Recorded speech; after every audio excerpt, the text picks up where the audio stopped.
Welcome back. Now let's just say you're a guy out there, you forget that Valentine's Day is this Uh-oh. Saturday. It's this Saturday. And let's just say you tried to get a reservation. Let's just say you couldn't get one. I'm not naming any names, Jason Fechner. We have the solution for you. We do. I want to introduce Julie Martins from Greatest Grains over in Davenport, joining us today to show us a great from-scratch recipe. It's healthy and it's perfect for two. And it's easy. And it's easy. That is the key part. Where do we get started? We have some wild-caught salmon here, and we're just going to salt and pepper it a little bit. And then I have an iron skillet here warming up, and we're going to sear it on that side. What do you mean by wild-caught salmon? Wild-caught salmon, as opposed to farm-raised salmon, has less fat, about a third less fat than farm-raised salmon, and a little more protein. I think it has less fat because the salmon are doing their exercise. Oh, okay. Yeah. All right, that makes sense. That works for us too. So it's sizzling there. You've got a little oil in the bottom of that pan. I want to just get a sear and a golden color. Okay, golden color. That's the key. That's right. And then we're going to pepper this side. Since we're going to use soy sauce in the glaze, we don't need any more salt. Okay. Now, would you like to get the glaze going? Yes. Where do we get started with this glaze? Okay, it's just a simple glaze. Probably everybody has these 4 ingredients in their kitchen already. We have tamari soy sauce, and we need 3/4 of a teaspoon of that. Okay, that we can do. Okay, and tamari is a naturally brewed soy sauce, so it's a little stronger in flavor than another plainer soy sauce. And but you can use soy sauce if you've got it at home. That's cool. And then we need a 1/2 teaspoon of honey. Okay. So we're just going to add a little bit of sweetness. And a teaspoon of grainy mustard. Grainy mustard.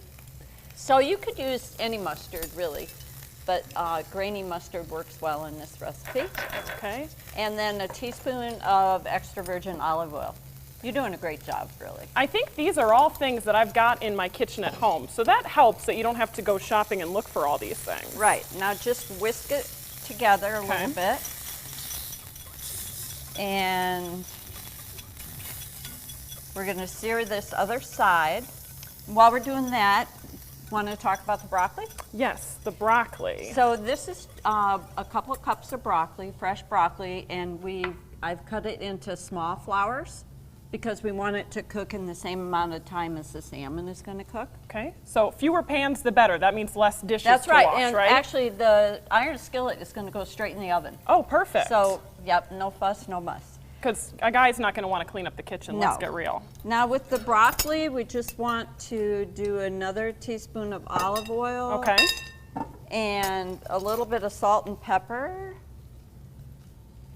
And then we're going to just toss that together.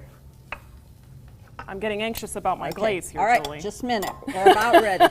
All right, bring your little brush. Ooh. Now, go ahead and do it. Okay. Just half on each one. And doesn't, it's just a couple teaspoons of different ingredients. And this going on really easy. It just kind of paints right on like that. Use it all.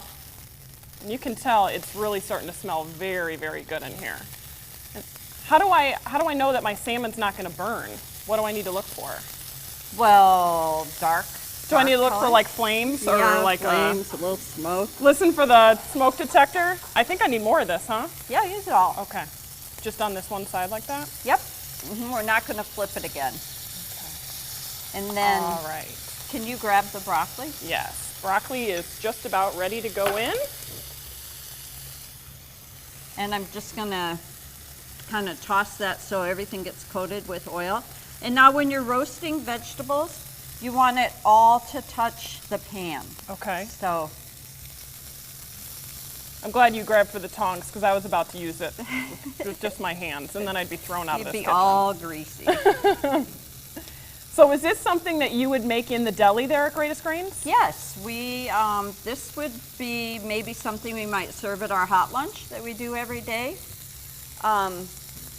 Pretty much everything we make at Greatest Grains, it's made from scratch with wholesome ingredients and cooked fresh. We cook all day, every day. And this looks really, really healthy, which means you can load up on the chocolates and all the wonderful desserts that your sweetheart gives to you. So that'll be perfect. So How do we this- know when it's ready for the oven? It's ready now. Okay. And 375 for about 15 minutes. And there you go. You have it all.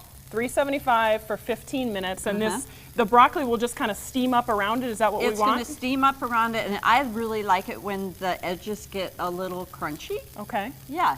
And you could substitute another vegetable if you didn't care for broccoli. And can you substitute another protein instead of the fish? Absolutely. You could do this with chicken. Yep. Or maybe even a pork chop.